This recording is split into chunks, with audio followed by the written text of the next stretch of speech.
Hello দর্শক, সবাইকে সালাম এবং শুভেচ্ছা জানিয়ে শুরু করছি আজকের টাইম এক্সক্লুসিভ। আশা করি সবাই ভালো আছেন এবং আজকে যে বিষয়গুলো আমরা আলোচনা করব তা জানাচ্ছি প্রথমে আপনাদের। আজকের বিষয়ের মধ্যে আছে যে নিউ ইয়র্ক সিটির শীর্ষস্থানীয় কৃষ্ণাঙ্গ রাজনীতিবিদ কুইন্সবরো প্রেসিডেন্ট ডোনাভান রিচার্ড প্রভাবশালী রাজনৈতিক গ্রুপ ডিএসএ-কে শ্বেতাঙ্গ আধিপত্যবাদী আখ্যায়িত করেছেন।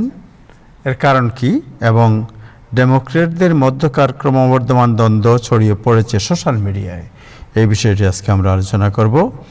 বিপজ্জনক হয়ে ছড়িয়ে পড়ছে ইরান যুক্তরাষ্ট্র যুদ্ধ, কোন পথে বিশ্ব এবং এর পরিণতি কি, এই বিষয়টি আজকে আলোচনা হবে।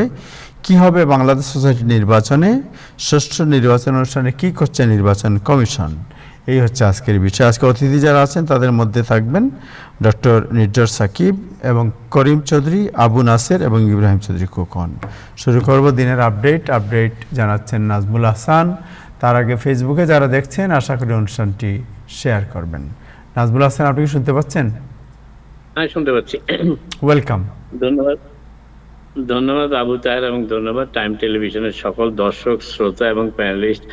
সবাইকে সালাম এবং শুভেচ্ছা। আশা করি আপনারা সবাই ভালো আছেন। আজ জুলাই মাসের 20 তারিখ, সোমবার, সপ্তাহের শুরুর দিন। যুক্তরাষ্ট্রে এবং ইরানের মধ্যে যুদ্ধ এখন সম্প্রসারিত হচ্ছে। দেখা যায় আরো একটি গ্রুপের সেখানে জড়িয়ে পড়ার খবর পাওয়া গেল আজকে। সেটি হচ্ছে যে সৌদি নৌ অবরোধের ঘোষণা দিয়েছে হুতিরা। যুক্তরাষ্ট্র ইরান যুদ্ধে এই নতুন ফ্রন্ট খোলা হলো এবং হুতিদের মাধ্যমে যুক্তরাষ্ট্রের সামরিক বাহিনীর জন্য যুদ্ধের অন্যতম প্রাণঘাতী একটি সময়ের পরপরই এই উত্তেজনা বৃদ্ধি পেল। আজ সোমবার পেন্টাগন জর্ডানে অবস্থিত যুক্তরাষ্ট্রের একটি ঘাঁটিতে ইরানের হামলার ঘটনায় নিহত 2 আমেরিকান সেনার পরিচয় প্রকাশ করেছে। যদিও পাশাপাশি তারা জানিয়েছে যে এমন কিছু অজ্ঞাত দেহাবশেষ পাওয়া গেছে যা নিখোঁজ হওয়া তৃতীয় কোনো সেনার হতেও পারে, তবে তারা এখনো নিশ্চিত হয়নি এটি কার। এছাড়া উত্তর ইরাকে একটি ইরানি ওয়ান ওয়ে অ্যাটাক ড্রোন, যেটাকে একমুখী হামলার ড্রোন হিসেবে বিবেচনা করা হয়, ভূপাতিত হওয়ার পর তার অবিস্ফোরিত বিস্ফোরক দ্রব্য নিয়ন্ত্রিতভাবে নিষ্ক্রিয় করার সময় চতুর্থ এক আমেরিকান সেনা নিহত হয়েছে। অর্থাৎ একটি ড্রোনকে নিষ্ক্রিয় করতে গিয়ে আরেকজন আমেরিকান সেনা আজ নিহত হয়েছেন। হুতিরা অবরোধের ঘোষণা দেওয়ার পর ইয়েমেনের সৌদি নেতৃত্বাধীন জোট এক বিবৃতিতে জানায় যে তারা এর বিরুদ্ধে কঠোর ব্যবস্থা নেবে, হুতিদের বিরুদ্ধে। এই একই সাথে তারা বাব আল মন্দের প্রণালী দিয়ে চলাচলকালে নিজেদের জাহাজগুলোর সুরক্ষায় বিশেষ পদক্ষেপও নিতে শুরু করেছে। হরমুজ প্রণালী কার্যত বন্ধ হয়ে যাওয়ার পর সৌদি তেলের রপ্তানির জন্য এই বাব আল মান্দের প্রণালীটি এখন প্রধান পথ হিসেবে ব্যবহৃত হচ্ছিল এতদিন। সেটিও আজকে সৌদি আরব বন্ধ করার সিদ্ধান্ত নিয়েছে, কিংবা সেখানে অতিরিক্ত নিরাপত্তা ব্যবস্থার ঘোষণা দিয়েছে। প্রেসিডেন্ট ট্রাম্প বলেছেন তিনি 30 দিনের মধ্যে কানাডিয়ান পণ্যের উপর 50% শুল্ক আরোপ করবেন। প্রেসিডেন্ট ট্রাম্প আজ সোমবার ঘোষণা দিয়ে বলেছেন যে কানাডা যদি আমেরিকান পণ্যের বিরুদ্ধে তাদের প্রশাসনের ভাষায় বৈষম্যমূলক বাণিজ্য বাধাগুলো প্রত্যাহার না করে, ট্রাম্প প্রশাসনের ভাষায়, তবে আগামী 30 দিনের মধ্যে কানাডিয়ান অধিকাংশ পণ্যের উপর 50% শুল্ক আরোপ করা হবে।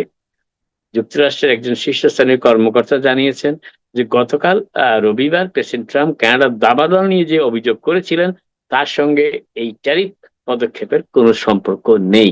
এটি হচ্ছে বৈষম্যমূলক বাণিজ্যের অভিযোগের ভিত্তিতে কানাডার বিরুদ্ধে প্রেসিডেন্ট ট্রাম্প এই পদক্ষেপ নিতে যাচ্ছেন, যদি তারা কানাডা এটি সমাধান না করে এবং আগামী 30 দিনের মধ্যে।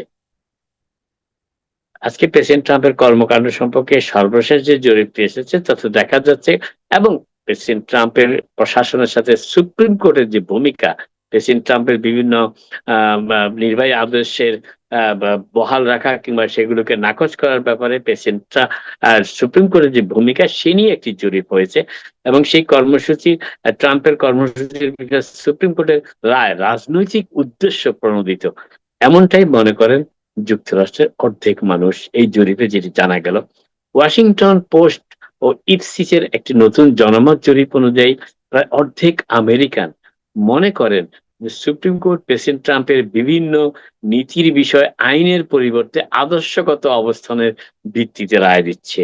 আইনকে তারা অতটা গুরুত্ব দিচ্ছে না, যা দিচ্ছে তারা বিচারকদের, যেখানে ৬ জন বিচারকই একটি আদর্শগত নীতিমালার উপরে রায় দিচ্ছেন বলেই তারা মনে করেন ৫০% মতো আমেরিকান। গত ৮ থেকে ১৩ জুলাই পরিচালিত ওয়াশিংটন পোস্ট ইপসিস এর জরিপে দেখা গেছে ২,৬৪৮ জন উত্তরদাতার মধ্যে ৪৬% মনে করেন যে প্রেসিডেন্টের কর্মসূচির উপর প্রভাব ফেলে এমন মামলাগুলোর ক্ষেত্রে সুপ্রিম কোর্টের ৯ জন বিচারপতির আদর্শগত দৃষ্টিভঙ্গি থেকে রায় দিচ্ছেন। জরিপে অংশগ্রহণকারীদের ১/৪ অবশ্য বলেছেন যে হাইকোর্ট আইন অনুযায়ী ওই মামলাগুলোর বিষয়ে রায় দিচ্ছে। মাত্র ২৫% মনে করে যে আইন অনুযায়ী রায় আসছে। আর বাকিরা মনে করে, অধিকাংশের বেশি মনে করে যে আদর্শগত অবস্থান থেকে সুপ্রিম কোর্ট রায়গুলো দিচ্ছে। অন্যদিকে ২৮% কোনো মতামত ছিল না এবং ১% উত্তরটি এড়িয়েও গেছেন। সামগ্রিকভাবে ওয়াশিংটন পোস্ট ইপসোস জরিপে অংশগ্রহণকারীদের ৫৫% সুপ্রিম কোর্টের কার্যপদ্ধতির প্রতি অসন্তোষ প্রকাশ করেছেন। প্রতি ১০ জনের মধ্যে ৪ জনেরও বেশি উত্তরদাতা সর্বোচ্চ আদালতের কার্যক্রমের প্রতি সমর্থন জানিয়েছেন। মাত্র ৪ জনের বেশি ১০ জনের মধ্যে, অর্থাৎ ৪০% মতন। আর ৪% উত্তরদাতা এই পত্রে উত্তর দেওয়া থেকে বিরত থেকেছেন। সুপ্রিম কোর্ট সম্পর্কে উত্তরদাতার মতামত দলীয় বিভাজনের ভিত্তিতেও ভিন্ন ছিল। যেখানে ৭৫% ডেমোক্র্যাট সুপ্রিম কোর্টের কাজের প্রতি অসন্তোষ প্রকাশ করেছেন এবং সেখানে ৬৭% রিপাবলিকান সমর্থন জানিয়েছেন সুপ্রিম কোর্টের রায় এর ব্যাপারে। এদিকে সামগ্রিকভাবে প্রতি ১০ জনের মধ্যে ৬ জন কম উত্তরদাতা আদালতের কাজের প্রতি অসন্তোষ প্রকাশ করেছেন। জরিপটিতে ১.৯% পয়েন্টের ত্রুটির মাত্রা, যেটি সাধারণত জরিপে ধরা হয়, সেটি মার্জিন অফ এরর হিসাবে সেটি ছিল। এবার সাবেক প্রেসিডেন্ট ওবামা খোঁচা দিয়েছেন বর্তমান ভাইস প্রেসিডেন্ট জেডি ভ্যান্সকে। অভিবাসীর কন্যাকে বিয়ে করে অভিবাসীদের বিরুদ্ধে কথা, জেডি ভ্যান্সকে ওবামার প্রশ্ন। যুক্তরাষ্ট্রের সাবেক প্রেসিডেন্ট বারাক ওবামা বর্তমান ভাইস প্রেসিডেন্ট জেডি ভ্যান্সের অভিবাসন বিষয়ক বক্তব্যের তীব্র সমালোচনা করেছেন। লেখক ও সাংবাদিক ম্যালকম গ্ল্যাডওয়েলের সঙ্গে এক আলোচনায় সাবেক প্রেসিডেন্ট বলেন যে একজন মানুষের আমেরিকান পরিচয়কে তার বাবা মায়ের জন্মস্থান বা পারিবারিক শিকড় দিয়ে বিচার করার বক্তব্যের সঙ্গে ভান্সের ব্যক্তিগত জীবনের একটি স্পষ্ট সাংঘর্ষিক দিক রয়েছে। সাম্প্রতিক দিনগুলোতে এই মন্তব্য যুক্তরাষ্ট্রের রাজনৈতিক অঙ্গনে ব্যাপক আলোচনারও জন্ম দিয়েছে। প্রেসিডেন্ট ওবামা বলেছেন, বর্তমান ভাইস প্রেসিডেন্ট এমন একটি ধারণা তুলে ধরছেন যা মূলত উই দ্য পিপলের একটি ব্লাড অ্যান্ড সয়েল বা বংশ পরিচয় ভিত্তিক সংস্করণ। তার প্রেসিডেন্ট ওবামার ভাষায়, যেখানে একজন মানুষের বাবা মাকে এবং তারা কতদিন ধরে যুক্তরাষ্ট্রে আসছেন এইসব বিষয়কে গুরুত্ব দেওয়া হচ্ছে, অথচ ভান্স নিজেই একজন অভিবাসী পরিবারের কন্যাকে বিয়ে করেছেন। ওবামার এই মন্তব্যের ইঙ্গিত ছিল যা যুক্তরাষ্ট্রের বর্তমান সেকেন্ড লেডি উষা ভান্সকে ঘিরে। উষা ভান্স যুক্তরাষ্ট্রে জন্মগ্রহণ করেছেন যদিও, তবে তার বাবা মা ভারত থেকে ইমিগ্রেশন নিয়ে যুক্তরাষ্ট্রে এসেছেন এবং তারা অভিবাসন নিয়ে পরবর্তীতে যুক্তরাষ্ট্রের নাগরিকত্ব অর্জন করেছেন। এবং উষা ভান্স গতকাল ১৯শে জুলাই ৪র্থ সন্তানের জন্ম দিয়েছেন। নিউ ইয়র্ক সিটির একজন কৃষ্ণাঙ্গ রাজনীতিবিদ, কুইন্সবরো প্রেসিডেন্ট ডনোভান রিচার্ডস ডিএসএ কে শ্বেতাঙ্গ আধিপত্যবাদী বলে তীব্র সমালোচনা করেছেন এবং অন্যদিকে ডেমোক্র্যাটদের মধ্যে ক্রমবর্ধমান বিরোধ সোশ্যাল মিডিয়ায় বিস্তৃতি লাভ করতে শুরু করেছে। ডেমোক্র্যাটদের মধ্যকার তীব্র মতপার্থক্য যখন সোশ্যাল মিডিয়ায় ছড়িয়ে পড়ে, তখন নিউ ইয়র্ক সিটির এই বিশিষ্ট কৃষ্ণাঙ্গ রাজনীতিবিদ Donovan Richards Democratic socialist of আমেরিকাতে মেয়র জোহরান মামদানির সহযোগীদের শ্বেতাঙ্গ আধিপত্যবাদীদের সাথে তুলনা করেছেন। কুইন্সবরো প্রেসিডেন্ট ডনোভান সংখ্যালঘু আইন প্রধানদের মধ্যে থাকা একটি দীর্ঘদিনের অভিযোগকে নতুন করে উস্কেও দিয়েছেন। অভিযোগটি হলো মূলত শ্বেতাঙ্গ প্রধান ডিএসএ তার সদস্য সংখ্যা বৃদ্ধি এবং পুঁজিবাদ নির্মূলের অভিযানে বর্ণ বৈষম্যকে উপেক্ষা করছে। শ্বেতাঙ্গ আধিপত্যবাদ নানা রূপে দেখা দেয়, এমনটি মন্তব্য করে রবিবার গভীর রাতে সোশ্যাল মিডিয়ায় এমনটি পোস্ট করেছেন ডনোভান রিচার্ডস। ডেমোক্রেটিক পার্টির অভ্যন্তরে একটি কার্যকর শক্তি হিসাবে ডিএস এর সাম্প্রতিক উত্থান দলের ভেতরের গৃহযুদ্ধের জল্পনা কল্পনাকেও উস্কে দিচ্ছে। ইসরায়েল ও ধনীদের উপর কর বৃদ্ধির মতো বিষয়গুলোতে চরম বামপন্থী ও অপেক্ষাকৃত মধ্যপন্থী বা প্রথাগত নেতাদের মধ্যে তীব্র মতভেদই এর মূল কারণ। ২০২১ সালের একটি জরিপে দেখা গেছে যে ডিএসএ অর্থাৎ ডেমোক্রেটিক সোশ্যালিস্ট অ্যালায়েন্সের প্রায় ৮৫% শ্বেতাঙ্গ। এবার আসি ফুটবলের বিশ্বব্যাপী আলোচিত বিশ্বকাপ ফুটবলের পর যে আলোচনা, নানাবিধ আলোচনা চলছে এখন সারা বিশ্ব জুড়ে। তার কিছু অংশ আপনাদের সাথে শেয়ার করি। আর্জেন্টিনা ও স্পেনের মধ্যকার বিশ্বকাপ ফাইনাল ম্যাচের পর হাতাহাতির ঘটনা তদন্তে ফিফা একজন প্রসিকিউটর নিয়োগ দিয়েছে। রবিবারের ম্যাচের সংশ্লিষ্ট প্রতিবেদন পর্যালোচনা করার পর ফুটবল বিশ্বের সর্বোচ্চ নিয়ন্ত্রক সংস্থা আজ ২০শে জুলাই ঘোষণা করেছে যে ম্যাচ পরবর্তী ঘটনাগুলোর ক্ষেত্রে ফিফা ডিসিপ্লিনারি রেকর্ড বা শৃঙ্খলা বিধির সম্ভাব্য লঙ্ঘনের বিষয়টি খতিয়ে দেখার জন্য ফিফা শৃঙ্খলা রক্ষা কমিটি একজন প্রসিকিউটরও নিয়োগ দিয়েছে। ফিফার পর্যালোচনার ফলে সেই বড় ধরনের হাতাহাতিতে জড়িতদের উপর বড় ধরনের নিষেধাজ্ঞার খড়গও নেমে আসতে পারে। বিশেষ করে আর্জেন্টিনা দলের ক্ষেত্রে এমনটা হওয়ার আশঙ্কাই বেশি। কারণ প্রাথমিক প্রতিবেদনে ইঙ্গিত পাওয়া গেছে যে তারাই পরিস্থিতি উস্কে দিয়েছিল এবং তা আরো বাড়িয়েও তুলেছিল।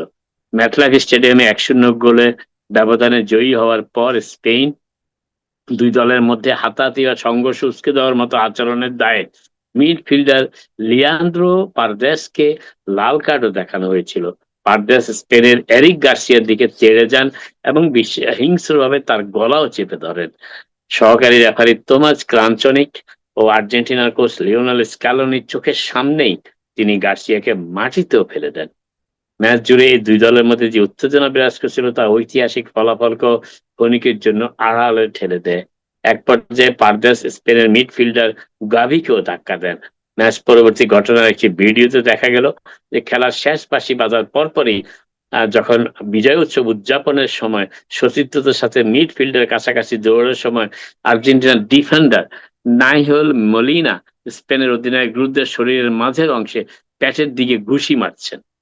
এছাড়া ম্যাচের পর আর্জেন্টিনার সহকারী কোচ রবার্তো আয়ালা স্পেনের দানি ওলামাকে ঘুষে মেরেছেন বলেও অভিযোগের আরেকটি ভিডিও সামনে চলে এসেছে এবং এগুলি নিয়ে এখন ফিফা তদন্ত করতে শুরু করেছে। সর্বকালের সবচেয়ে বড় ও জমকালো বিশ্বকাপটির সমাপ্তি ঘটার সাথে সাথে $9 বিলিয়ন বিজয়ী হিসেবে উঠে এসেছে ফিফা। সিএনবিসি তথ্যটি দিয়েছে, আমেরিকার বার্তা সংস্থা। ফিফার আগ্রাসী বাণিজ্যিকরণের মূল চালিকা শক্তি হলেন এর সভাপতি জিয়ানি ইনফান্তিনো। সিএনবিসি খতিয়ে দেখেছে কিভাবে ফিফা বিশ্বকাপকে কেন্দ্র করে অভূতপূর্ব উপায়ে অর্থ উপার্জনের পথ তৈরি করেছে। বিশ্বকাপের পরিধি বিস্তারের মাধ্যমে ৪৮ দলের অংশগ্রহণে আয়োজিত নতুন ফরম্যাটটি পরীক্ষা করে দেখার জন্য উত্তর আমেরিকাকে আদর্শ ক্ষেত্র হিসেবে এবার বিবেচনা করেছে ফিফা। তবে এর ব্যবস্থাপনায় বিষয়টি বিতর্কমুক্ত ছিল না, যদিও টিকেটের উচ্চ মূল্য নিয়ে সংস্থাটি সমালোচনার মুখে পড়ে। টিকেট ডেটা বলে যে প্রতিষ্ঠান রয়েছে তার তথ্য অনুযায়ী টিকেটের দাম প্রথম দিকে গড়ে $৬০ থেকে শুরু করে $১০,০০০ বেশি ছিল। তবে গড় টিকেটের মূল্য ছিল $৯০০ শুরুর দিকে। এর পরবর্তীতে ডাইনামিক প্রসেসিং এ টিকেটের দাম বাড়তে থাকে, অর্থাৎ যত টিকেটের আগ্রহ বাড়ে টিকেটের মূল্য বাড়তে থাকে। সেই পর্যায়ে টিকিট বিক্রির ব্যাপক সাফল্যে উৎসাহিত হয়ে ইনফান্তিনো ইতিমধ্যেই ২০৩০ সালের দল সংখ্যা বাড়িয়ে ৬৪তে উন্নীত করার বিষয়টি নিয়ে আলোচনার সূত্রপাত করেছেন। এবার শেষ করছি। সদ্য সমাপ্ত র্যাঙ্ক বিশ্বকাপ ফুটবলের ফাইনালের পর ১-০ গোলে আর্জেন্টিনাকে হারিয়ে স্পেন ফিফা র্যাঙ্কিং এর শীর্ষস্থান দখল করেছে। বিশ্বকাপ জয় ধরে রাখতে না পারায় আর্জেন্টিনা এক ধাপ নেমে দ্বিতীয় স্থানে চলে এসেছে। তবে তারা এখনো তৃতীয় স্থানে থাকা ফ্রান্সের চেয়ে এগিয়ে রয়েছে। বিশ্বকাপের পর হালনাগাদ হওয়া ফিফা র্যাঙ্কিং এ স্পেন ১৯৯৫.৮৮ পয়েন্ট নিয়ে শীর্ষে উঠে এসেছে। অন্যদিকে কাতার বিশ্বকাপ জয়ী আর্জেন্টিনা ১৯৭০.৩০ পয়েন্ট নিয়ে দ্বিতীয় স্থানে এবং আগামী ৭ই অক্টোবর পর্যন্ত এই অবস্থাটি থাকবে। তারপরে আবার নতুন করে হালনাগাদ হবে। বিশ্বকাপ চলাকালে র্যাঙ্কিং ধারাবাহিকভাবে হালনাগাদ হচ্ছিল। টুর্নামেন্টের শুরুতে ছিঁড়ে থাকা আর্জেন্টিনা মাঝপথে সেই অবস্থান হারালেও ইংল্যান্ডকে সেমিফাইনালে হারিয়ে আবারও ১ নম্বরে চলে এসেছিল। যদিও তবে ফাইনালে স্পেনের কাছে হেরে শেষ পর্যন্ত দ্বিতীয় স্থানে নেমে যায় আর্জেন্টিনা। তবে র্যাঙ্কিং এ আর্জেন্টিনার পর তৃতীয় স্থানে রয়েছে ফ্রান্স, চতুর্থ স্থানে ইংল্যান্ড, পঞ্চম স্থানে ব্রাজিল, ষষ্ঠ স্থানে মরক্কো এবং শীর্ষ দলের সবচেয়ে বড় চমক মেক্সিকো, যারা যৌথভাবে আয়োজিত বিশ্বকাপটি শেষ 16-তে পৌঁছে 1754 পয়েন্ট নিয়ে সেরা 10-এ জায়গা করে নিয়েছে। আপাতত এখানে শেষ করি, আবার আপনার সাথে কথা হবে। আপনার সবাই ভালো থাকুন।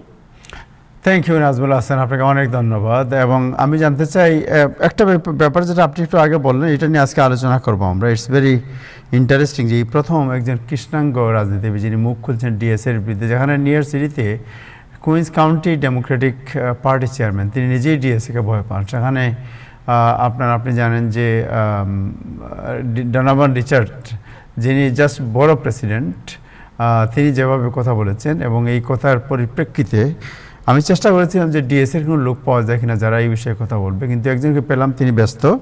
বাট আজকে আমি দেখি এটার একটা অ্যানালাইসিস আমরা করবো। জনাব আমাদের সাথে আছেন জনাব করিম চৌধুরী, আমরা তার সাথে কথা বলবো। আপনাকেও রাখবো একটু, কয়েকটা পয়েন্ট শুধু বলি। যদি একটি পয়েন্ট হচ্ছে যে আমি তো রাজনীতিবিদ না। না, আপনি রাজনীতিবিদ, আপনি অ্যানালাইসিস করতে পারবেন। যে একটা ম্যালকম এক্স একটা উক্তি উনি শেয়ার করেছেন। তিনি বলেন, যেখানে তিনি শ্বেতাঙ্গ উদারপন্থীদের বিপজ্জনক শিয়াল বলে আখ্যায়িত করেছিলেন, যারা নিগ্রোদের প্রতি দাঁত দেখায় কিন্তু বান করে যে তারা হাসছে, এটা তিনি সেখানে উল্লেখ করেছেন। তিনি শ্বেতাঙ্গ উদারপন্থীরা রক্ষণশীলের চেয়ে বিপজ্জনক তিনি বলেছেন। তারা নিগ্রোকে প্রলুব্ধ করে কিন্তু, এবং নিগ্রো যখন ঘেউ ঘেউ করা নেকড়ে থেকে পালায় তখন সে হাস্য শেয়ালের খোলা চোয়ালের পাড়ে উক্তিতে বলা আছে। আরেকটি বিষয় যেটা উল্লেখ করেছেন তিনি, যে 2021-এর যে জরিপে দেখা গেছে যে অ্যাবাউট 80% ডিএসএ মেম্বার যারা, এরা আপনার শ্বেতাঙ্গ। এই বিষয়গুলো সবই আলোচনা করব, যদি একটু আপনি সময় দেন। আমি নির্জর সাকিব আমাদের সাথে আছেন, একটু আলাপ করেন। এই প্রথমে আপনি যেটা আজকে আলাপ করছিলেন যে মিডল ইস্ট ক্রাইসিস। নির্জর, আপনি কি শুনতে পাচ্ছেন? ডক্টর সাকিব? জি জি, শুনতে পাচ্ছি। ডক্টর সাকিব, আপনাকে জানতে চাই যে যে এই যে প্রেজেন্ট যে সিচুয়েশন, এই সিচুয়েশন কী এবং এটা কোথায় যেতে পারে? হোয়াট ইজ দি, আপনাকে যদি বলি যে present situation now in middle east, what is the in future, এটা ভবিষ্যতে কোন পর্যায়ে যেতে পারে বলে আপনার মনে হয়? জি, ধন্যবাদ তাহের ভাই। আমরা গত এক সপ্তাহের মধ্যে যেটা ঘুরতে দেখলাম, একটা মেজর এসকেলেশন। আমেরিকা এবং ইরান পাল্টাপাল্টিভাবে তাদের বেশ কিছু মিলিটারি টার্গেটের পাশাপাশি সিভিলিয়ান টার্গেটে অ্যাটাক শুরু করলো। বিভিন্ন ব্রিজ, হসপিটাল, ইলেকট্রিক গ্রিড, এরপরে হচ্ছে ডিস্যালিনেশন প্ল্যান্ট, এই সমস্ত জায়গায় আমেরিকার তরফে কিছু অ্যাটাক আমরা দেখেছি এবং সেগুলোর পাল্টাপাল্টি একটা রিটালিয়েশন আমরা ইরানের তরফে দেখেছি। এবং এয়ার ডিফেন্স সিস্টেম থাকা সত্ত্বেও ইরানি ক্ষেপণাস্ত্রগুলো কিন্তু বিভিন্ন মার্কিন ঘাঁটিতে মুহুর্মুহু আঘাত হানছে। এবং আমরা জানি যে প্রায় 3 মাস বিরতির পরে আবার আমেরিকান সোলজারদের প্রাণহানির খবর আমরা দেখলাম। অ্যাটলিস্ট 4 জনের খবর এই দফায় আমরা শুনতে পাচ্ছি এবং নিখোঁজ হওয়ার কথা আছে। সো জিনিসটা আসলে খুবই গ্লুমি এবং খুবই অল আউট ওয়ারের মতো অবস্থায় চলে গেছে। এবং বিশেষত জর্ডানে যে আমেরিকান সার্ভিসম্যানদের প্রাণহানি ঘটলো, সেটার থেকে আমরা যেটা বুঝতে পারছি যে আমেরিকান যে স্ট্র্যাটেজি, উপসাগরীয় এলাকাগুলো থেকে তাদের সোলজার অথবা মিলিটারি সরঞ্জামগুলোকে একটু সরিয়ে দূরে নিয়ে গিয়ে জর্ডানে রাখার যে প্ল্যানটা ছিল, যে এটা মনে হয় রিলেটিভলি সেফার হবে ইরানি ব্যারেজের থেকে, সেটা কিন্তু আসলে ভুল প্রমাণিত হলো। সেখানেও কিন্তু নিস্তার পাচ্ছে না। অবশ্য গত 48 ঘন্টায় যে গতি প্রকৃতি এই ওয়ারের, সেটার দিকে যদি আমরা তাকাই, তাহলে আমেরিকা সিভিলিয়ান টার্গেটে হামলা কিছুটা কমিয়ে এনেছে। এবং সেখান থেকে অ্যানালিস্ট বা বিশেষজ্ঞদের যে মত, সেটা হচ্ছে যে এটার একমাত্র কারণ হচ্ছে উপসাগরীয় অ্যালাই যারা আছে আমেরিকার, তারা প্রচণ্ড চাপ দিয়েছে ট্রাম্প অ্যাডমিনিস্ট্রেশনের উপরে যে কোনো অবস্থাতেই পানি শোধনাগার, ইলেকট্রিক গ্রিড, এই সমস্ত টার্গেটে অ্যাটাক করা যাবে না। এটা কেন তারা বলেছে? কারণ হচ্ছে যে এটা যদি ইরান এইভাবে রিটালিয়েশন চালিয়ে যেতে থাকে, তাহলে এটা প্রচণ্ডভাবে ভয়ঙ্কর একটা পরিস্থিতির দিকে নিয়ে যেতে পারে এই উপসাগরীয় দেশগুলোর জন্য। কারণ এই দেশগুলোর যে সুপেয় পানি, সেটা কিন্তু আসেই হচ্ছে এই ডিস্যালিনেশন প্ল্যান্টগুলো থেকে। এছাড়া তাদের মানে লবণাক্ত পানি সুপেয় করার পদ্ধতি কিন্তু এটাই। সো এটা একটা বিরাট বড় মানবিক ক্রাইসিস তৈরি করতে পারে। এছাড়া ইরান হরমুজ প্রণালী দিয়ে জাহাজ চলাচল একদমই কমিয়ে দিয়েছে, একই সাথে লোহিত সাগরে এবং সৌদির যে সমস্ত অয়েল টার্মিনাল আছে সেগুলোতে অ্যাটাক করার হুমকি দিচ্ছে। ফুজাইরা দিয়ে যে ইউএইর তেল চলাচল হয় সেগুলোও কিন্তু অ্যাটাকের হুমকি ইরান দিয়ে রেখেছে। এবং মাত্র কয়েক ঘন্টা আগে ইরানের যারা এলাই ইয়েমেনে, সেই হুতিদের তরফে কিন্তু সৌদি আরবের জাহাজগুলোর উপরে একটা নেভাল ব্লকেডের ঘোষণা দেয়া হয়েছে অ্যাজ এ রিটালিয়েশন অফ তাদের যে বিমান চলাচল, অর্থাৎ ইয়েমেনের হুতিদের যে বিমান চলাচলের অধিকার, সেটা যেভাবে সৌদি আরব বন্ধ করে রেখেছে সেটা রিটালিয়েশন হিসেবে। কিন্তু এটা বুঝতে আসলে খুব বেগ পেতে হয় না যে ইরানের সাথে একরকম কোঅর্ডিনেশনের মাধ্যমে এই বাবেল মানদেব, রেড সি এবং এমনকি সুয়েজ ক্যানাল পর্যন্ত এই অবরোধের আওতায় আসতে পারে। তো আপনি যেটা কোশ্চেনটা করেছিলেন যে সিচুয়েশন এখন কি, আমি এইভাবে সামারাইজ করব সিচুয়েশনটা যে প্রথম দফায় ট্রাম্প প্রশাসন যে শক অ্যান্ড অ ক্যাম্পেইনের মধ্য দিয়ে একটা স্ট্র্যাটেজিক বোম্বিং করে ডিক্যাপিটেশন এবং মেজর মিলিটারি এস্টাবলিশমেন্টগুলোকে অ্যাটাক করে যুদ্ধে একরকমের এগিয়ে যাওয়ার একটা প্ল্যান করেছিল। পরবর্তীতে সেটা ব্যর্থ হওয়ার পরে তারা নেভাল ব্লকেট দিয়েছিল, সেটাও ব্যর্থ হওয়ার পরে যখন মেমোরেন্ডাম অফ আন্ডারস্ট্যান্ডিং করেছিল এবং সেটার থেকে আবার একরকমের সাময়িক অ্যাটলিস্ট ব্যর্থতা দেখে আবার যে বোম্বিং ক্যাম্পেইন শুরু করলো, এই অবস্থায় এটা কিন্তু একটা অচল অবস্থা এবং এখানে কোনো সুস্পষ্ট মিলিটারি স্ট্র্যাটেজি দৃশ্যমান হচ্ছে না। একটা মিলিটারি ফোর্স ব্যবহার করে এখানে ওনারা মানে কোনো সাইড এসপার ওসপার করবেন বা জিতে যাবেন, এটা কিন্তু ক্লিয়ার হচ্ছে না। এবং ইরানের ভেতরে যারা বিশ্বাস করতেন যে ডায়ালগের মধ্য দিয়ে কোনো প্রকার সমাধান সম্ভব, তারা আরো কোণঠাসা হয়েছেন, বরং যারা স্কেপটিক ছিলেন এই মেমোরেন্ডাম অফ আন্ডারস্ট্যান্ডিং এর ব্যাপারে তারা আরো শক্তিশালী হয়েছেন। আপনি কি মনে করেন যে is there any possibility to আপনার any kind of peace agreement or any dialogue going on? Naturally যেটা হয় যে কোনো যুদ্ধের মধ্যে একদিকে যুদ্ধ চলতে থাকে, আরেক দিকে হচ্ছে ডায়ালগ চলতে থাকে। হ্যাঁ, নর্মালি এটা যে কোনো যুদ্ধের ক্ষেত্রেই এটা হওয়া খুবই স্বাভাবিক, যেমন ইউক্রেনের ক্ষেত্রেও আমরা দেখেছি এবং আরো বড় বড় হিস্টোরিক্যাল কেসগুলো তাই। তো এক্ষেত্রেও সেটা ঘটার সম্ভাবনা যে একদম নাই সেটা না। যেমন আজকেও secretary of state Marco Rubio বলেছেন যে ডিপ্লোম্যাটিক পথ তো খোলা আছে এবং আমরা সেগুলো করব, ইরানের উচিত ডিপ্লোম্যাটিক ইয়েতে ফিরে আসা, মানে নেগোসিয়েশনে ফিরে আসা। তো সেটা যে ডিফিকাল্ট, মানে সেটা একদম অস্বাভাবিক তা না। তবে আমার যেটা ব্যক্তিগত অনুমান সেটা হচ্ছে যে এবার যদি নেগোসিয়েশন টেবিলে ইরানকে নিয়ে আসতে হয় তাহলে ইরান আরো আরো কঠিন শর্ত আরোপ করবে আর কি আমেরিকার উপরে। কারণ তারা বলবে যে তাদের যে যুক্তিটা ছিল সেই যুক্তিটা হচ্ছে যে আমেরিকা সর্বতোভাবে এই এমওইউকে আন্ডারমাইন করেছে। টু বিগিন উইথ, এটার যে আর্টিকেল 5 যেখানে বলা ছিল যে স্ট্রেট অফ হরমুজের ম্যানেজমেন্টটা থাকবে ইরানের উপরে, সেটাকে বাইপাস করে সাউদার্ন একটা করিডোর খোলার চেষ্টা আমেরিকা করেছে ওই ওমানি সাইড দিয়ে, যাতে ইরানের হাতে এই লেভারেজটা না থাকে। সেখানে বলা প্রথম আর্টিকেলেই ছিল হচ্ছে লেবাননের সার্বভৌমত্বকে সর্বোচ্চ গুরুত্ব দিতে হবে এবং লেবাননে সিজফায়ার হতে হবে। সেটাকে আন্ডারমাইন করে মার্কিন প্রশাসন ইরান এবং তার অ্যালাই হিজবুল্লাহকে বাইপাস করে লেবাননের গভর্নমেন্ট এবং ইসরায়েলের মধ্যে একটা বিকল্প চুক্তি করে ইরানকে কোণঠাসা করার চেষ্টা করেছে। এবং ওয়ার কখনোই তো থামেনি, লেবাননে বলি বা হরমুজে বলি। সো ইরানের প্রায় 4-5টা মানে পয়েন্ট বাই পয়েন্ট আর্গুমেন্ট আছে যে এই মেমোরেন্ডাম অফ আন্ডারস্ট্যান্ডিং লঙ্ঘন করেছে আমেরিকা। এটা হচ্ছে ইরানি পার্সপেক্টিভ। সো সেদিক থেকে দেখলে, এবং ইরান যেহেতু এখনো এসকেলেশন ডোমিনেন্স বজিয়ে রেখেছে, কোনোভাবেই তাকে কাবু করা সম্ভব হয়নি। সো ইরান সম্ভবত আরো অনেক বেশি কঠোর শর্ত দেওয়ার সম্ভাবনা রয়েছে। Thank you. লাস্ট কোয়েশ্চেন করতে চাই যে তেলের দাম এবং with the political impact in US politics, what is the answer? Absolutely, এটা আমার মনে হয় সবচেয়ে ইম্পর্টেন্ট কোয়েশ্চেন। এবং আমরা তেলের দামের কথা বলতে গেলে হরমুজ তো বন্ধ হয়ে গেছে আবার, এবং আমরা জানি সেখানে হরমুজ দিয়ে 20% of the global oil supply আসে। এর বাইরে আমরা জানি যে এই বাবেল মানদেব বা রেড সি দিয়ে কিন্তু আরও অ্যারাউন্ড 13 to 15% অয়েল আসে। আজকে যে লেটেস্ট ডেভেলপমেন্ট, যেটা ইয়েমেনের হুতিদের তরফে একটা সরাসরি হুমকি সৌদি অয়েল শিপমেন্টের উপরে, এটা খুবই সিরিয়াস, এবং এটা যদি ইমপ্লিমেন্টেড হয় তাহলে হুরমুজের সাথে এটা আরও যোগ হয়ে প্রায় 30-35% গ্লোবাল অয়েল সাপ্লাই কিন্তু বন্ধ হয়ে যাবে।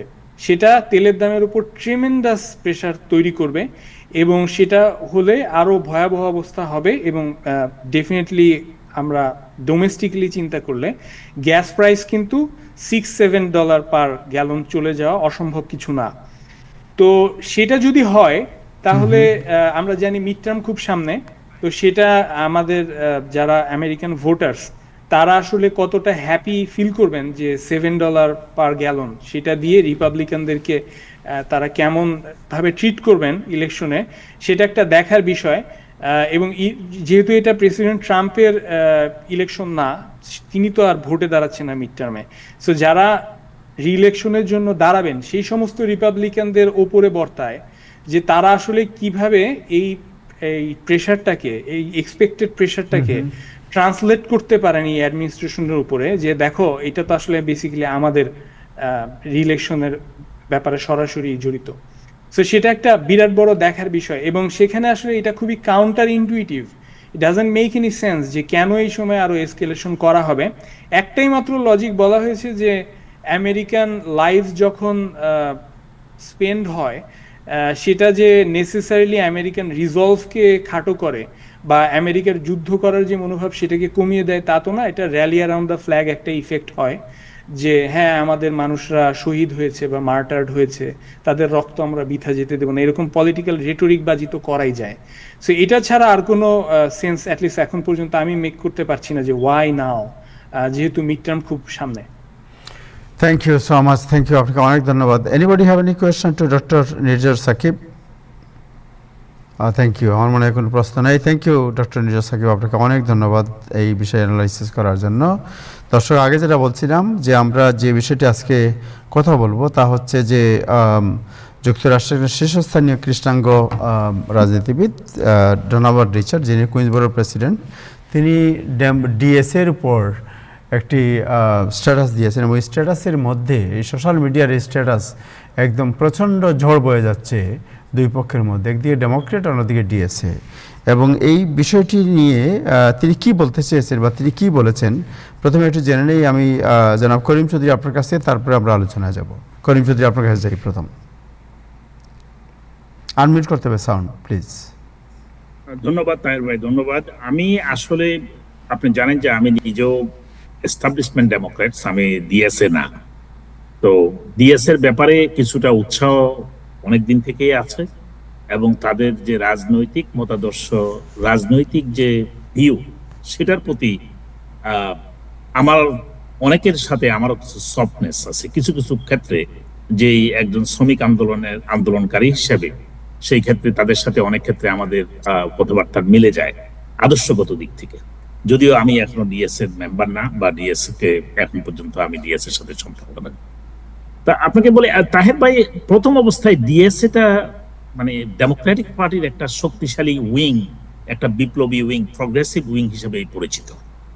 কি কারণে ডিএসএ এর উত্থান হলো ডেমোক্রেটিক পার্টির ভিতরে, সেই বিষয়টা যদি আমরা দেখি, তাহলে ডেমোক্রেটিক পার্টি যখন তার মূল আদর্শ থেকে একটু টু মাচ রাইটে চলে যাচ্ছে, এবং যাদের কথা বলে ডেমোক্রেটিক পার্টি, যাদের কথা সবসময় মুখে বলে কিন্তু কাজে ডেলিভারি করে না, তাদের মধ্য থেকেই কিন্তু এই প্রগ্রেসিভ গ্রুপটা, এই মুভমেন্টটা সৃষ্টি হয়েছে।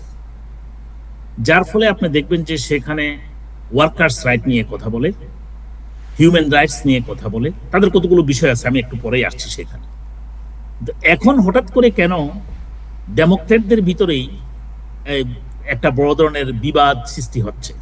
কেননা এস্টাবলিশমেন্টের বিরুদ্ধে আপনি দেখেন ইস্ট কোস্টের যে সমস্ত জায়গায়, ওয়েস্ট কোস্টেও ঘটছে, এই যারা প্রগ্রেসিভ ডেমোক্রেট, যারা ডিএসএ আপনারা বলেন, তারা কিন্তু জনগণের বেশি সমর্থন পেয়ে যাচ্ছে। কেননা Democratic party, establishment Democratic party এখন যে পর্যায়ে গেছে, তাতে করে আমরা ডেলিভারি করতে পারছি না জনগণকে। আমরা কিন্তু ডেমোক্রেটরা অনেক কিছু প্রমিস করছে, কিন্তু সেটা ডেলিভারি করা যাচ্ছে না, এবং তাদের সাথে অনেকটা দৈনিক শ্রেণীর সমর্থনে, যেমন কর্পোরেট ফান্ডিং এর মধ্য দিয়ে ডেমোক্রেটিক পার্টি চলতেছে, পার্টির অনেক কিছুই চলতেছে, এবং তাদের স্বার্থ রক্ষা করতে গিয়ে আমরা নিম্ন মধ্যবিত্ত বলতে আর কিছু রাখছি না সেখানে। শ্রমিক যারা ওয়ার্কার্স রাইট, সেই ক্ষেত্রে আমরা এটা একটা বিরাট ডেমোক্রেটিক পার্টির একটা বিরাট ভিত্তি ছিল ওয়ার্কার্স রাইট, ওয়ার্কার মুভমেন্টের সাথে একত্র করা, তাদের সাথে সমর্থন নিয়ে নির্বাচনে জয়লাভ করা। কিন্তু সেই নির্বাচনে হয়তো আমরা অনেকেই জয়লাভ করছি, কিন্তু সেই ওয়ার্কার্স শ্রেণীর পক্ষে আমরা কি করছি, কি ডেলিভারি করছি, যার ফলে আপনি দেখবেন যে বিভিন্ন সময়ে জাতীয় পর্যায়ের বিভিন্ন নির্বাচনে এবং বিশেষ করে স্টেট এবং ফেডারেল ইলেকশনগুলোতে এই নির্বাচনী বৈতরণী পার হওয়া কঠিন হয়ে যাচ্ছে ডেমোক্রেটদের জন্য। এই ক্ষেত্রে যে যে বিপ্লবটা এখন, যে প্রগ্রেসিভ যে মুভমেন্টটা দিয়েছে, তার বিপক্ষে এখন কিন্তু ডেমোক্রেটিক যারা এস্টাবলিশমেন্ট ডেমোক্রেটস তারা কিছুটা ভয়ে আছে। আপনি একটু আগে মনে হয় বলছিলেন, আমি কারেক্ট শুনছি কিনা জানি না, আপনাদের ডেমোক্রেটিক পার্টির চেয়ারম্যান কুইন্স কাউন্টির গ্রেগরি মিক্স সহ যারা খুব জাতীয় পর্যায়ে নেতৃত্ব দিচ্ছেন ডেমোক্রেটিক পার্টি, তারা কিন্তু একটু নিজেদের অবস্থান নিয়ে একটু আতঙ্কিত। ডিএস এর উত্থানের মধ্য দিয়ে তারা জনগণের যে সমর্থন পেয়ে যাচ্ছে, জনগণের কথা বলছে, এবং জনগণ তাদের প্রতি যেভাবে আস্থা রাখছে এবং এঙ্গেজ হচ্ছে, তাতে করে এস্টাবলিশমেন্ট ডেমোক্রেটরা কিছুটা শঙ্কিত, এবং যার ফলে এস্টাবলিশমেন্ট ডেমোক্রেটদের পক্ষ থেকে এখন প্রতিবাদের ভাষা উঠছে, তারা সেটাকে ভিন্ন খাতে ডাইভার্ট করতে চাচ্ছে। আমি মনে করি establishment Democrats should offer something better than the DSA in order to gain their support within the Democratic Party and within the mass population. কারণ এটা যদি আপনি না করতে পারেন, জনগণের সমস্যার সমাধান যদি করতে না পারেন, আপনি যদি কোনো শুধু নিউ ইয়র্ক সিটির ইলেকশনটাই দেখেন, আরো অনেকগুলো ইলেকশন হয়েছে, তাহলে আপনি দেখবেন মানুষ কেন একটা দলকে এতটা সাপোর্ট দিচ্ছে, একটা গ্রুপকে, প্রগ্রেসিভ মুভমেন্টকে। যদিও আপনারা অনেকেই বলে যাচ্ছেন, বিশেষ করে মিডিয়ায়, যে এটা লেফটিস্ট, আমরা একদম বামপন্থীর দিকে চলে যাচ্ছি, আমরা এখন সোশ্যালিস্ট হয়ে যাচ্ছি, অনেকে এটাকে একবার আলট্রা কমিউনিস্ট বলেও বলছেন, কিন্তু জনগণ সেটা চাচ্ছে। আপনারা যখন বিভিন্ন উপায়ে সম্পদকে, এই দেশের সম্পদকে 1% কাছে আপনারা নেয়ার সুযোগ সুবিধা করে দিচ্ছেন, কর্পোরেট পলিসিকে গ্রহণ করে, কর্পোরেট এক ধরনের ব্রাইবারি হচ্ছে এখানে, কারণ আমাদের ইলেকশনগুলো কন্ট্রোল হয় কর্পোরেট ফান্ডিং এর মধ্য দিয়ে এবং বিভিন্ন ধরনের ফান্ডিং কর্পোরেট প্যাকের সহযোগিতায়, যার ফলে যাদের সহযোগিতা নিয়ে আমাদের ডেমোক্র্যাট বলেন আর রিপাবলিকান বলেন তারা নির্বাচিত হয় না কেন, তাদের একটা কমিটমেন্ট থাকে, তাদের স্বার্থ রক্ষার জন্য শেষ পর্যন্ত একটা মেজর জনগোষ্ঠীর স্বার্থকে বিসর্জন দিতে হয়। তা আমি মনে করি যে establishment democrat should change their election manifesto and to be more friendly with the population, with the mass population, so they can earn their trust and they can get their vote. But বিরোধিতা করে কিন্তু Democratic পার্টিকে যারা এখন divide করছে, including Richard ডনোভানের মতো influential politician, যেটা একটা বিশেষ গ্রুপ থেকে আসছেন, তার একটা কথা আমার কাছে খুবই খারাপ লাগছে। সে বলছে যে এটা হোয়াইট সুপ্রিমেসিস্ট হয়ে যাচ্ছে। সে যদি এটা বলে থাকে হোয়াইট সুপ্রিমেসিস্ট, আমি তার ডেফিনেশনটা এখনো ঠিক মতো বুঝি নাই, যে ডিএসএ একটা হোয়াইট সুপ্রিমেসিস্ট হয়ে যাচ্ছে। ডিএস এর মূল আদর্শগুলো কিন্তু আপনি দেখেন, ডিএস এর যে না, উনি যে স্ট্যাটিস্টিক দিয়েছে সেটা বলছে যে 2021 এর যে জরিপে দেখা গেছে যে 85% তার ডিএস এর মেম্বার যারা, এরা হোয়াইট। 85%। এবং তারা বুঝতে পারছে তাদের ম্যানিফেস্টো এই 85%। এখন মনে করেন 1 লাখের মতো দেশে আছে, যে 2023 সালের জরিপ অনুযায়ী আমেরিকার 50টা স্টেটে প্রায় 1 লাখের মতো ডিএসএ রেজিস্টার্ড মেম্বার আছে। 1 লাখ, এখন নাকি অনেক বেড়ে গেছে, আমি যতটুকু শুনতে পেয়েছি এই বছর, গত 2 বছরে অনেক বাড়ছে। তো সেটা আমি বলতেছি কেন তাদের সংখ্যা বাড়ছে, কেননা তারা জনগণের কাছে যেতে পারছে, জনগণের সমস্যার কথা তারা সমাধান অফার করতে পারছে। যেটা এই আপনার এই পলিটিক্যাল শোতেও বারবার বলেছি, ডেমোক্রেটিক পার্টির একটা বড় ধরনের প্রবলেম হলো they cannot reach out to the grassroots Democrats and grassroots people in America. This is their problem. কারণ আপনি যদি গ্রাসরুটের কথা না বলেন, গ্রাসরুট যেখানে ইনফ্লেশনের চাপে তারা যখন নাবিশ্বাস উঠে গেছে, তখন আপনি বলছেন ট্যাক্স বাড়ানোর কথা, তখন আপনি বলছেন আরো কিছু গ্র্যাব করার কথা। আর একটা বিশেষ শ্রেণী যখন সম্পদ পুঞ্জীবিত করতে করতে দেশের 100% সম্পদ একবার মানুষের হাতে। আপনি তো এসএল এর প্রেসিডেন্ট, আপনার হোয়াট ইজ ইওর এক্সপেরিয়েন্স, যে আপনারা তো লেবার মুভমেন্ট করেন, আপনারা ইমিগ্রেন্ট কমিউনিটিকে এম্পাওয়ার করার চেষ্টা করেন।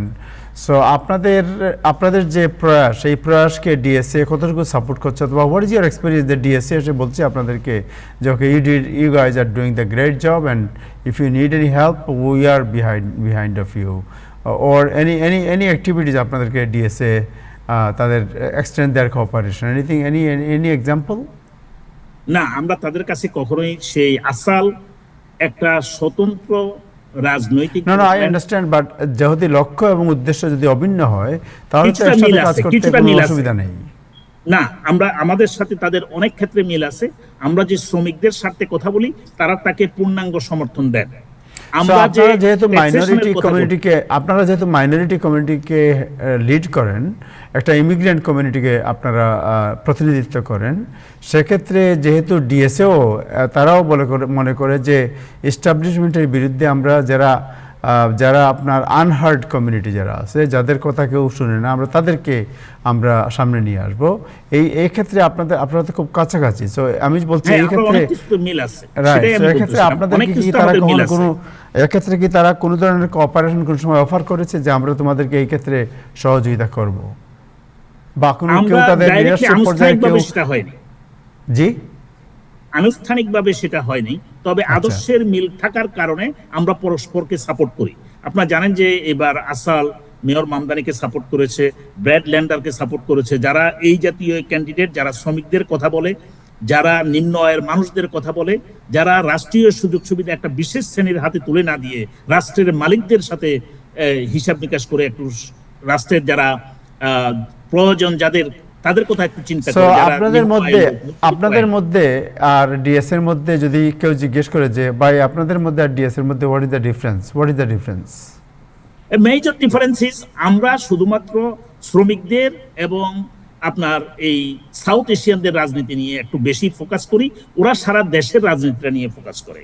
ওরা যেমন শ্রমিকদের স্বার্থের কথা বলে, ইমিগ্রেন্ট কমিউনিটির কথা বলে, মাইনরিটির কথা বলে, আমরা সেটা বলি একটু ভিন্ন স্তরে, আমরা একটু আঞ্চলিক স্তরে বলি।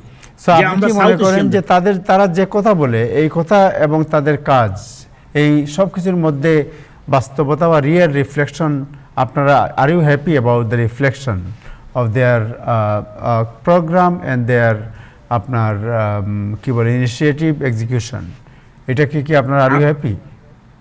অ্যাজ অফ নাও আমরা তাদের প্রমিসগুলো নিয়ে দেখছি এবং প্রমিসগুলোর সাথে আমরা একমত, কিন্তু ডেলিভারির ক্ষেত্রে কতটুকু করতে পারবে। যেমন আপনি জানেন যে আমি মেয়র মামদানি ট্রানজিশন টিমে ছিলাম, সেই ক্ষেত্রে আমি ওয়ার্কার্সদের টিমে ছিলাম এবং আমি কথা বলেছি। সেই ক্ষেত্রে যখন তারা কোনো কিছু বলেছে, আমি কোনো ক্ষেত্রে আমি অপোজও করেছি, সেটা এখানে বলার দরকার নেই। আমি সব ক্ষেত্রে একমত না, যেটা রিয়েলিস্টিক না সেটার ক্ষেত্রে একমত না। যে সমস্ত ক্ষেত্রে ওভারঅল আপনি যদি বলেন ডিএস এর পলিসির সাথে আমরা যারা শ্রমিক ইউনিয়ন করি, যারা ইউনিয়নাইজড এবং অর্গানাইজড লেবার ফোর্স, তাদের সাথে বেশিরভাগ ক্ষেত্রে মিল রয়েছে, যার ফলে এই ইউনিয়নাইজড অর্গানাইজড যে লেবার ফোর্সটা আমেরিকার, তারা অনেকটা হিউজ একটা অংশ, এখন বলতে গেলে around 75 to 80% labour union support DSA people. G, okay, Ibrahim Siddique, any comment on it? না, কমেন্টটা এটাই যে মানে ডেমোক্রেটিক দলের মধ্যে যে বিভাজন, আজকে আমেরিকার রাজনীতিতে যে পোলারাইজেশন শুরু হয়েছে, এই পোলারাইজেশন খুবই একটা বিপজ্জনক মূলে দাঁড়ায় আছে। আমরা যদি রাজনীতির পোলারাইজেশন দেখি, একদিকে রক্ষণশীলদের উত্থান, এদেরকে রুখে দেওয়ার জন্য যে মানে প্রগতিশীলদের যে উত্থান ঘটেছে, মাঝামাঝি ডেমোক্রেটিক দল যেটা কাঠামোগত বা বলনেতি ডেমোক্রেটিক দল আমরা যেটা মনে করি, ওনাদের সংকট বেশি। এবং ট্রাম্পের বিরোধিতার জন্য সারাদিন জব করতে করতে নিজেদের গড় আর ঠিক নাই। আপনার শরীর উস্কে ওঠার মতো কোনো কিছু বলতেই নাই। আপনি দেখেন এই যে ডেমোক্রেটিক দলের যে ডিএসএ বা অতি উদারনৈতিক দলগুলো কোনো রাজনৈতিক পরীক্ষায় পড়েন নাই। ওনারা সাধারণভাবে জনগণের তীব্র আশা আকাঙ্ক্ষা, জনগণের দাবি, এগুলোকে পুঁজি করে ব্যাপক গণসমর্থনের দিকে তারা যাচ্ছে। কিন্তু যখন আপনি পরীক্ষায় পড়বেন, পরীক্ষায় পড়েছেন এখন জোহরান মামদানি, এই পরীক্ষার মধ্য দিয়ে উত্তীর্ণ না হওয়া পর্যন্ত মাস পিপুলের একটা আস্থা, দীর্ঘস্থায়ী আস্থা পাবেন না। এবং এই কারণে ডেমোক্রেটিক দলের যে সংঘাত এখন শুরু হয়েছে, এই সংঘাতই আগামী নির্বাচনে ডেমোক্রেটিক দলের একটা বিপর্যয়ের অন্যতম কারণ হবে বলে আমি মনে করি। জি, আমি নাজমুল ভাইয়ের কাছে যেতে চাই। নাজমুল ভাই শুনতে পাচ্ছেন? নাজমুল হাসান? আপনি আশা করতেছেন নাজমুল হাসান আপনার পক্ষে বলবেন? না, নাজমুল হাসান আমি- ভাই পক্ষে বলার জন্য না, আমি একজন সিনিয়র সাংবাদিক হিসেবে ওনার কাছে জানতে চাই।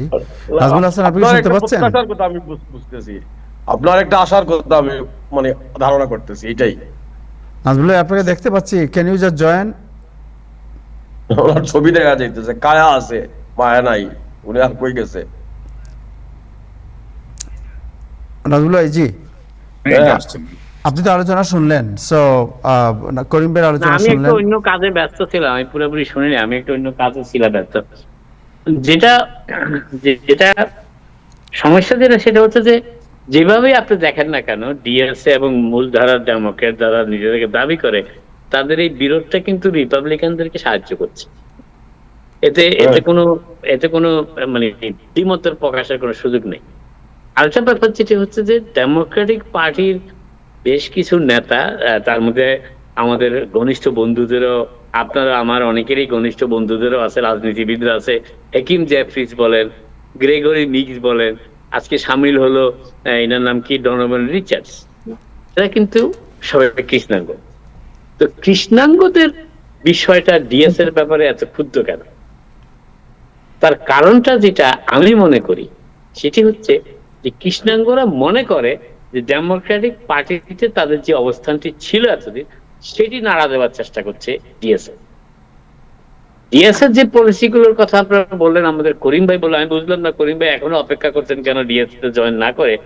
কারণ মানে উনি মানসিক ভাবে ডিএস এর একজন মানুষ আমাকে মনে হলো, এবং উনি জয়েন করলে ডিএস আরো শক্তিশালী হবে, পয়েন্টটা আরো রেজ করা হবে, ডিএস এর ভিতর থেকেও ডিএস এর পলিসির বিরোধিতা করা যায়।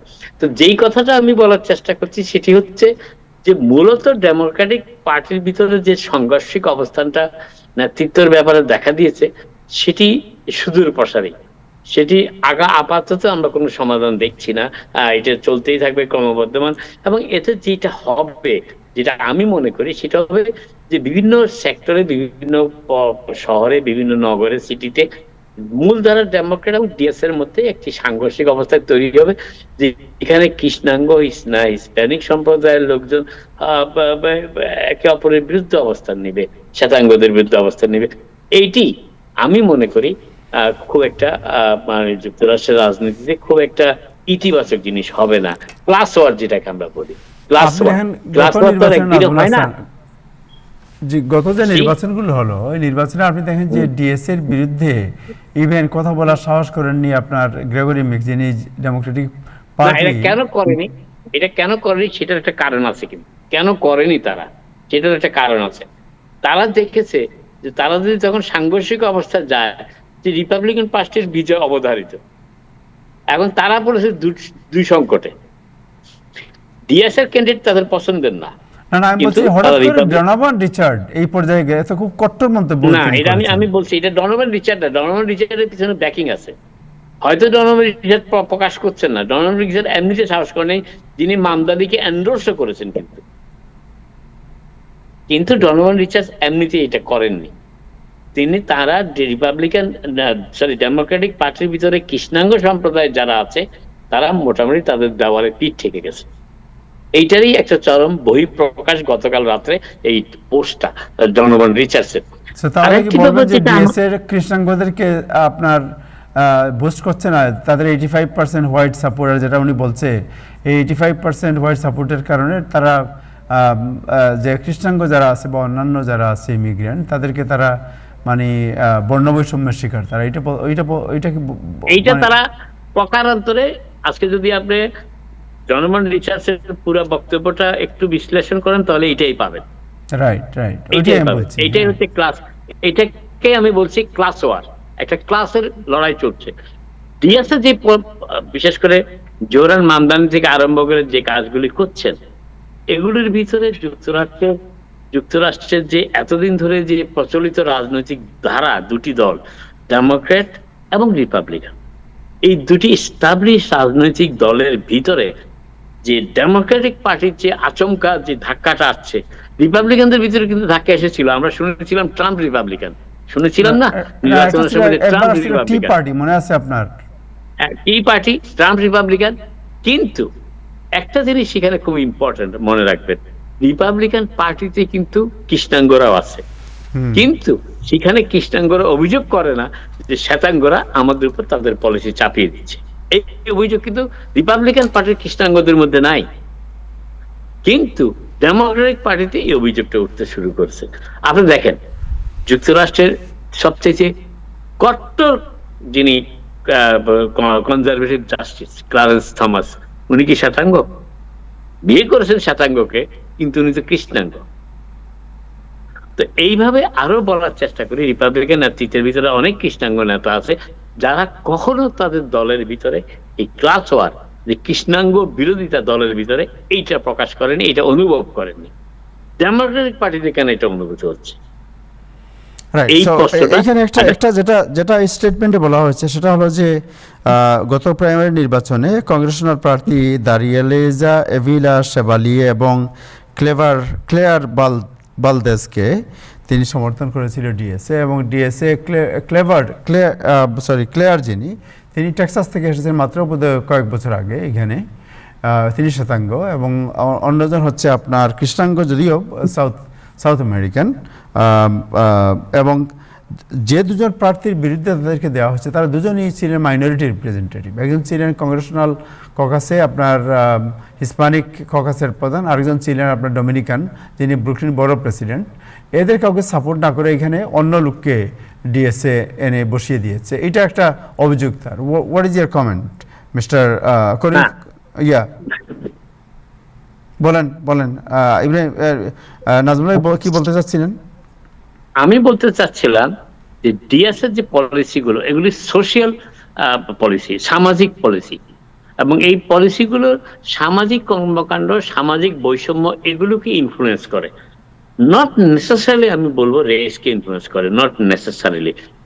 কিন্তু স্ট্যাটিস্টিক্স যখন আপনি দেখতে যাবেন তখন তো এই ভাবনাটা অতটা জোরালো ভাবে উঠে আসে না। এটাই হচ্ছে সমস্যাটি ডিএসএর। তাহলে আমি যদি একটু অ্যাড করি নাজমুল ভাইয়ের সাথে, জি, যে কৃষ্ণাঙ্গ ডেমোক্রেটরা যদি মনে করে যে তাদেরকে ডিপ্রাইভ করছে, ডিপ্রাইভ তো সেখানে কালার, দল, এথনিসিটি এগুলোর উপরে করা হচ্ছে না, আইডিওলজিক্যালি যেটা করা হচ্ছে। তো আইডিওলজিক্যালি যদি আপনি একটু আগে বললেন যে তাদের যে সামাজিক যে নীতিগুলো, রাজনৈতিক যে তাদের যে মনোভাব, তাদের যে আইডিওলজি, সেটা কিভাবে সমাজের বেশিরভাগ মানুষকে, শুধু ডেমোক্র্যাট না, সমাজের বেশিরভাগ মানুষকেই তারা উপকৃত হবে, মানুষই উপকৃত হবে, সেদিকে দাঁড়াতে হচ্ছে। যার ফলে আমি যদি মনে করি যে কিছু কিছু ডেমোক্র্যাট, ডেমোক্র্যাট, কৃষ্ণাঙ্গ ডেমোক্র্যাট বলি, তারা এখন নিজেদেরকে চ্যালেঞ্জের মুখে যাচ্ছেন, কারণ তাদের নিজেদের সিট নিয়ে এই সমস্যার সৃষ্টি হবে। কারণ এখন যেভাবে ডিএসএর আদর্শগত কারণে সাধারণ ভোটার, সাধারণ জনগণ যেভাবে তাদের দিকে ঝুঁকে পড়ছে, তাতে করে এস্টাবলিশমেন্ট ডেমোক্র্যাট যারা, মূলধারার ডেমোক্র্যাট যারা, তারা কিন্তু পরিবর্তিত পরিস্থিতির সাথে তাদের যদি রাজনৈতিক যে চিন্তা চেতনা, পলিটিক্যাল ম্যানিফেস্টো, এগুলো যদি চেঞ্জ না করে, তাহলে কিন্তু তারা চ্যালেঞ্জের মুখোমুখি পড়বে। এবং ডনোভান দুইজনেই কিন্তু এরকম কথা চিন্তা করছেন। তারা কিন্তু বৃহত্তর আইডিওলজি নিয়ে ভালো কিছু একটা প্রেজেন্ট করতে পারছেন না ডেমোক্রেটিক পার্টির ভিতরে।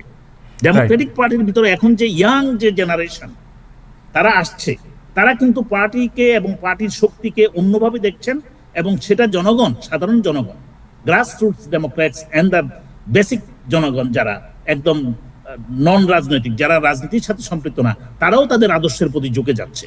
এখানেই হলো যে আমাদের কৃষ্ণাঙ্গ এবং শ্বেতাঙ্গ ডেমোক্রেটদের ভিতরে বড় ধরনের একটা ভয় ঢুকে গেছে, যারা এস্টাবলিশমেন্টের সাথে আছে।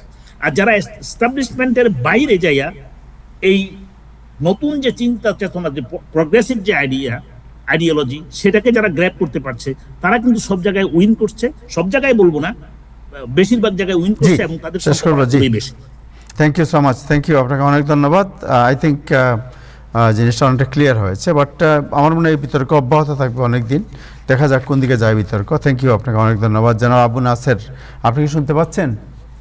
জি, শুনতে পাচ্ছি তাই ভাই। Thank you so much. আপনার ফোন কি হরাইজন্টাল করা যাবে? না, ঠিক আছে, তাহলে এইভাবে রাখলে অসুবিধা নেই, ঠিক আছে, দ্যাটস ফাইন।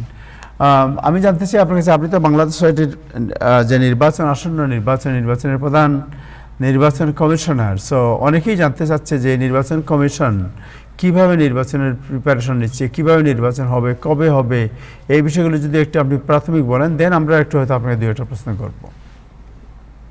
তাহের ভাই, ধন্যবাদ আপনাকে এবং আজকে যারা আপনার এই প্যানেলে আছেন সবাই প্রতি আমার শুভেচ্ছা সালাম। বাংলাদেশ সোসাইটিতে এবার অনেক সংখ্যক অতীতের সমস্ত রেকর্ড ভঙ্গ করে ৩৭,৩২১ জন ভোটার হয়েছেন। এই ভোটারদেরকে সুষ্ঠুভাবে সুন্দরভাবে ভোট করার জন্য, পরিচালনা করার জন্য আমাদের নির্বাচন কমিশনের পক্ষ থেকে সর্বপ্রথম টার্গেট থাকবে স্বচ্ছ, সুন্দরভাবে এবং সুষ্ঠুভাবে যেন আমরা আমাদের এই ৩০,০০০ ভোট থেকে ম্যাক্সিমাম ভোটগুলো কালেকশন করতে পারি। সেই আলোকে আমরা অনেকবার মিটিং করেছি নির্বাচন কমিশনরা, এবং একবার বাংলাদেশ সোসাইটির সাথে আমাদের একবার মিটিং হয়েছিল, সেটা ছিল আমাদের সৌজন্য সাক্ষাৎকার। আমরা অক্টোবর 18 তারিখ রবিবার ভোটের দিন ধার্য করেছি এবং সেই দিন প্রত্যেকবার ভোট হইতো 9টা থেকে 9টা পর্যন্ত। যেহেতু এবার ভোটারের সংখ্যা অনেক বেশি, সেই থেকে আমরা ভোট নেব 9টা থেকে 10টা পর্যন্ত। 1 ঘন্টা আমরা বাড়িয়ে 1টা ঘন্টা আমরা বাড়াইছি। এই জন্য যদি আমাদের 60টা মেশিন থাকে, 60টা মেশিনের জন্য 60টা ঘন্টা বেড়ে গেল। আমরা প্রাথমিকভাবে সবকিছু নির্ধারণ করে ফেলেছি। আমরা 5টা কেন্দ্রে 3টা অলরেডি আমাদের কনফার্ম হয়ে গেছে কেন্দ্র, আর 2টা আমাদের এই সপ্তাহের ভিতরে কনফার্ম হয়ে যাবে। বাংলাদেশ সোসাইটির পক্ষ থেকে তাদের সাথে যোগাযোগ করে তারা আমাদেরকে এই সপ্তাহের ভিতরে চূড়ান্ত ভোটার লিস্ট দিবে। সেই ভোটার লিস্ট মোতাবেক আমরা একটা নির্বাচনের জন্য একটা রূপরেখা করেছি। সেই রূপরেখা মোতাবেক অগাস্টের 9 তারিখে সাংবাদিক সম্মেলনের মাধ্যমে এবং সবার মাধ্যমে আমরা আমাদের নির্বাচনের তফসিল প্রকাশ করব এবং 16 তারিখ রোববার আমরা মনোনয়নপত্র বিক্রি করব। 16 তারিখ রোববার? 16 আগস্ট? আগস্ট, জি 16 আগস্ট। 16 আগস্ট আপনারা কি করবেন? নমিনেশন, মনোনয়নপত্র বিক্রি করব। মনোনয়নপত্র বিক্রি করবেন, জি। জি, তারপরে 23শে আগস্ট আমরা যারা সেদিনও রোববার করছে সেদিন আমরা মনোনয়নপত্র গ্রহণ করব। 23শে আগস্ট পর্যন্ত, মানে 16 তারিখ থেকে 23শে আগস্ট পর্যন্ত মনোনয়নপত্র গ্রহণ করবেন? একদিন আমরা শুধু গ্রহণ করব। 23শে আগস্ট, আপনার 16ই আগস্ট আমরা মনোনয়নপত্র বিক্রি করবো একদিন। ও, 23শে আগস্ট গ্রহণ করবেন? 23শে আগস্ট গ্রহণ করব। জি। তারপরে 25শে আগস্ট হলো গিয়ে আমাদের এটা আমরা বাছাই করব এবং 27শে আগস্ট আমরা মনোনয়নপত্র, আমি একটু ভুল বলতে দেখি, মনোনয়নপত্র চূড়ান্ত কি ঘোষণা করবেন? আমরা নমিনেশন পেপার ডিস্ট্রিবিউশন করবো 16ই আগস্ট। মনোনয়নপত্র সাবমিশন ডেট হল 23শে আগস্ট। তারপরে আপনার স্কুটানি বাছাই হবে আমাদের 25শে আগস্ট এবং প্রাইমারি লিস্ট যারা যারা ক্যান্ডিডেট হয়েছেন তাদের একটা আমরা 26 তারিখে তাদের একটা প্রাইমারি লিস্ট দেব। 27 তারিখ হলো গিয়া কেউ যদি কোনো ধরনের কোনো অভিযোগ বা কোনো কিছু কারো বিরুদ্ধে বা কোনো অভিযোগ থাকে সেটা আমরা 27 তারিখ নিব। 29 তারিখ মনোনয়নপত্র উইথড্র ডেট, কেউ যদি উইথড্র করতে চায় সেটা উইথড্র করবে এবং 30 তারিখ রোববার আমরা চূড়ান্ত ভোটার তালিকা, চূড়ান্ত ক্যান্ডিডেট আমরা সেদিন প্রকাশ করব। 30 তারিখ? এই যে 30শে আগস্ট থেকে অক্টোবরের 18 তারিখে ভোট, এই 1 মাস 48 দিন আমরা 1 মাস 18 দিন, দ্যাট ইজ 46 দিন আমরা নির্বাচন, যারা প্রার্থীরা সুষ্ঠুভাবে তাদের ভোটারদের কাছে পৌঁছতে পারে, কারণ এবার ভোটার সংখ্যা অনেক বেশি এবং তাদের ক্যান্ডিডেন্সি তারা সেখানে প্রকাশ করতে পারে, ভোটের জন্য আপিল করতে পারে, যাইতে পারে। এই সুযোগটা আমরা তাদের জন্য রেখেছি। চূড়ান্ত তালিকার পর 48 দিন তারা এই সুবিধাটা পাবে এবং আগস্টের এবং অক্টোবর 18 তারিখে আমাদের 9টা থেকে রাত্রে 10টা পর্যন্ত ভোট গ্রহণটা হবে। সো আপনাদের এই যে মনোনয়নপত্র যে বলেন বিক্রি করবেন আপনারা বা ইয়ে করবেন, এটা আপনার প্রেসিডেন্টের পদ কত, দাম কত এগুলোর মনোনয়নপত্রের? গতবার তো প্রেসিডেন্টের জন্য 5,500 ছিল, এবার আমরা হয়তো 6,000 করছি করবো, কারণ যেহেতু ভোটার সংখ্যা অনেক বেশি, আমাদের খরচও বেশি, আমাদের মেশিনও বেশি নিতে হবে, আমাদের সিকিউরিটিও বেশি নিতে হবে, আমাদের সবকিছুতে। এবং $6,000 প্রেসিডেন্ট, জি, এটা এখনো আমরা, হ্যাঁ জি, আমরা এখনো নিজেরা বসে আমরা নির্বাচন কমিশন বসে একটা জিনিস আমরা একটা নির্ধারণ করছি। আমরা এই 1 সপ্তাহ পরে কার্যকরী কমিটির সাথে বসবো এবং আমরা চূড়ান্ত এটা প্রকাশ করবো। আর সেক্রেটারি? সেক্রেটারি আপনার 4,500 টাকা, আচ্ছা, সেক্রেটারি 5,000 টাকা, 5,000 টাকা। 5,000। সব আমরা করছি, হ্যাঁ। তবে আর ভাইস তাইর প্রেসিডেন্ট? পর্যায়ক্রমে এগুলো সব আছে এখানে, আমি বলবো আপনাকে। এখন প্রত্যেকবার আপনার ক্যান্ডিডেন্সি ছিল এখানে 18টা পোস্ট, এবার কিন্তু ক্যান্ডিডেন্সি 21টা পোস্ট, আরো 2টা পোস্ট সাংবাদিক বা গঠনতন্ত্র মোতাবেক বেড়ে গেছে। এই 2টা হইলো গিয়ে, একটা হইলো যে ওমেন সংক্রান্ত একটা পোস্ট, আর দ্বিতীয় হইলো যে আইটি সংক্রান্ত একটা পোস্ট। অলটোগেদার পোস্ট কতটা আপনার? টোটালে আগে ছিল 19টা, এখন এইবার হয়েছে 21টায়। 21টা পোস্ট, তাইলে তো এখানে আপনাদের মানে সোসাইটি অনেক পয়সা মানে কালেক্ট করতে পারে নমিনেশন থেকেও। না, নমিনেশন থেকে আমরা যদি যা ধরছি সেই হিসেবে যদি তারা সবাই অ্যাকসেপ্ট করে, তাহলে সেখানে একটা প্যানেল থেকে 60,000 টাকার মতো উঠে, তো 2টা প্যানেল থেকে 1,20,000 টাকার মতো উঠে। কিন্তু নির্বাচনের আপনার বিশাল একটা খরচ, এই 1,20,000-এর মধ্যে কখনো এটা করা সম্ভব হবে না, যেহেতু জি। আপনার প্রত্যেকবার মেশিনে নিয়ে যায়। গতবারও দেখলাম মেশিন নিয়ে গেছে প্রায় 75,000 টাকা, সিকিউরিটি নিয়ে যায় 40,000 টাকা একলা। এইভাবে তো টাকাটা, এবং হল যে যেমন গুলশান টেরেস, তারা $10,000 ছাড়া দিবে না। তো 5,000-এর নিচে তো কোনো 10,000-এর নিচে কোনো হলও পাওয়া যাবে। গুলশান টেরেস যেহেতু আমরা রাতে 2টা-3টা পর্যন্ত থাকবো, এবং অন্যান্য হল গুলো হচ্ছে 5,000, 7,000। এখানে একটা হল দেখছিলাম, সেখানে প্রত্যেকবার বিরিয়ানি বাজারে যে ইলেকশন হইতো তারা চাইতেছে 9,000। সবকিছু মিলে 5টা হলে সেখানে চলে যাইতেছে $40,000-45,000। থ্যাংক ইউ সো মাচ, আপনাকে অনেক ধন্যবাদ সময় দেওয়ার জন্য। অনেক সুন্দর তথ্য, আরো বিস্তারিত আপনার কাছে পরে আবার জানবো, আপনার ফলো আপ করবো। জি জি জি এনিওয়ে, থ্যাংক ইউ আপনাকে জি, অনেক আমরা ধন্যবাদ। সাংবাদিক সম্মেলনের মাধ্যমে আমরা আমাদের নির্বাচনী তফসিল প্রকাশ করবো এবার ইনশাআল্লাহ। জি, থ্যাংক ইউ, ইনশাআল্লাহ। Thank you so much. Thank thank you, you. তাহের ভাই, দর্শক আমরা এতক্ষণ বিভিন্ন বিষয়ে আলোচনা করলাম, যুদ্ধ, তারপরে আপনার DSA, Democratic party, Bangladesh society, আরও অনেক বিষয়ে প্রতিদিন রাতেই আলোচনা হয়, এবং কারেন্ট অ্যাফেয়ার্স, এবং বিষয়গুলো হয় অত্যন্ত একাডেমিক। আশা করি আপনাদের ভালো লাগছে, এবং যদি কোনো কমেন্ট থাকে, কোনো কিছু অবজারভেশন থাকে, আমাদের ফেসবুক পেজে কমেন্ট করে আপনারা জানাবেন। আজকে এ পর্যন্তই, আগামীকাল আবার দেখা হবে। সবাই ভালো থাকবেন। খুদা হাফেজ।